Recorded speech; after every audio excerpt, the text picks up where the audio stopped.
আসসালামু আলাইকুম। আমি আজকে সর্ষে বোয়াল রান্না করব। এখানে হলুদ আর লবণটা কিন্তু দিয়ে নিয়েছি। এখন হলুদ আর লবণটা দিয়ে ভালো করে মেখে নিব। মেখে আমি চুলায় চলে যাচ্ছি। চুলায় কিন্তু কড়াইটা আগে বসিয়ে নিয়েছি আর তেলটাও দিয়ে দিয়েছি। এখন আমি মাছগুলো ভেজে নেব।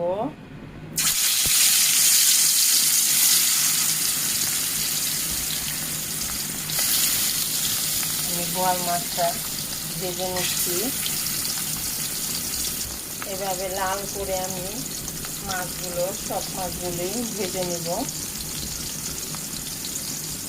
দেখো, এই যে মাছগুলো ভেজে নিয়েছি, এভাবে লাল করেই ভেজে নিলাম। এখন আমি কড়াইতে আরও কিছুটা তেল দিয়ে দিব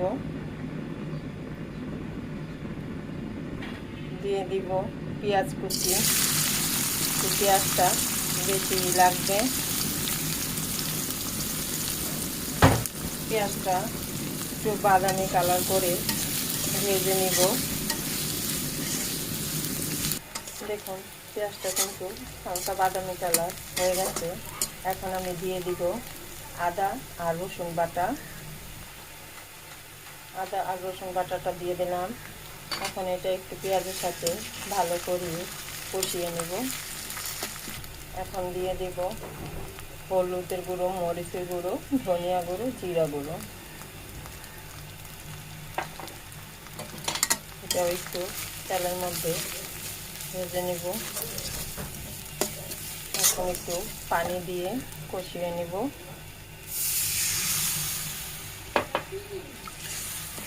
দিয়ে দেব স্বাদ অনুযায়ী লবণ। দিয়ে দেব সরিষা বাটা। আমি লাল সরিষাটা নিয়েছি। এখন এই সরিষা মশলার সাথে একসাথে ভালো করে কষিয়ে নেব। দেখুন, মশলাটা কষানো হয়ে গেছে আর তেল উঠে গেছে। এখন এখানে দিয়ে দেব আমি সামান্য পরিমাণে একটু টক দই, মানে এখানে 2 টেবিল চামচ হবে। দিয়ে দিলাম টক দই। দেখুন, কষানো কিন্তু হয়ে গেছে। এখন আমি এখানে দিয়ে দিব কিছুটা টমেটো। আমি কিন্তু যেভাবে রান্না করতেছি, এই রান্নাটা বোয়াল মাছ যারা খায় না, এইভাবে রান্না করলে কিন্তু তারাও খাবে, অসাধারণ লাগে এইভাবে রান্না করলে।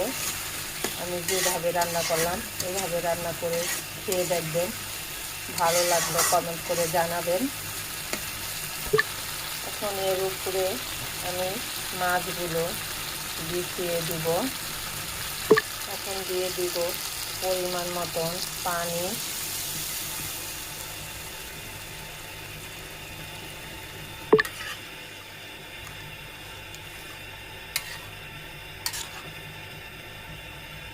এখন এটা ঢেকে রান্না করব। দেখুন, তরকারিটা কিন্তু হয়ে এসেছে। এখন আমি এখানে দিয়ে দিব সামান্য পরিমাণে একটু চিনি। 1 টেবিল চামচ চিনি দিয়ে দিলাম। চিনিটা দিলে কিন্তু যে কোনো জিনিসের টেস্টটা অন্যরকম লাগে। আর দিয়ে দিব জিরা গুঁড়ো, মানে ভাজা জিরা গুঁড়ো।